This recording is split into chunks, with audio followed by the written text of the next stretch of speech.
Recently, Trump blamed Ukraine for the war, which is really stupid, but also pretty horrifying, right? And it's one example of many of the craziness in the world.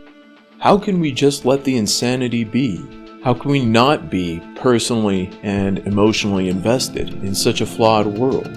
I'm not going to tell you that you shouldn't be at all invested. I'm just going to suggest you may want to consider detaching a bit, especially if the insanity is driving you insane. And especially since we're all just way too attached to our personal ideals. You've seen the left-leaning news lately? They're freaking out over everything. We can empathize, yeah, but don't you think these people seem too attached? Too personally and emotionally invested? This is horrible to apocalyptic, right, is the danger here. And it almost seems like it's their job to get us to freak out too.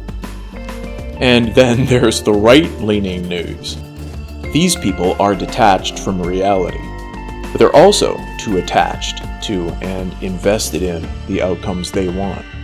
And Fox is so attached and invested that they're willing to whore themselves out to Trump. Oh, what a difference this president has made. He is the center of attention in a way that Obama, Bush, Clinton never were. Yeah, news people are the last people to let it be. The perfect example of how we're all too attached to our ideals, right? And that isn't keeping us very dignified, is it? Or happy and healthy. Hey, here's a nice little segue. Speaking of the political right, maybe you've noticed far-right movements popping up all over the place, like in the US and Europe. And you might think this is a terrible thing. And yeah, I definitely get it.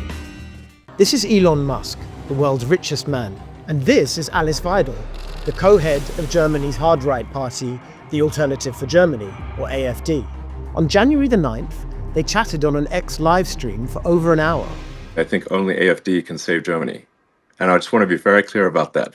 Only AfD can save Germany. But the thing we have to understand is that it's an understandable, natural development.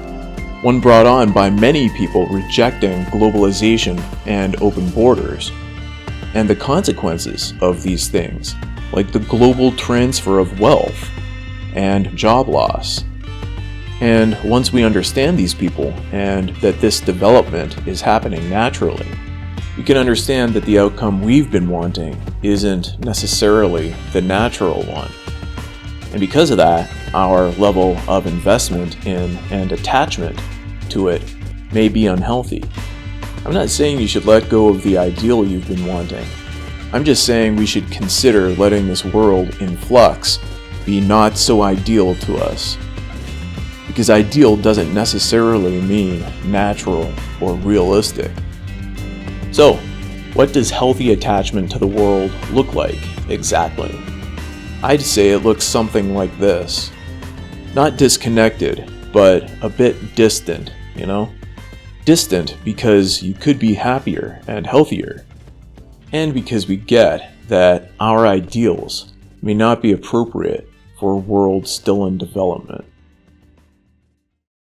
Hey, what do you think about all this and about detaching a bit?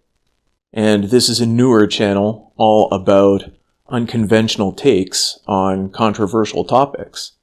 And for more of that, click here or here.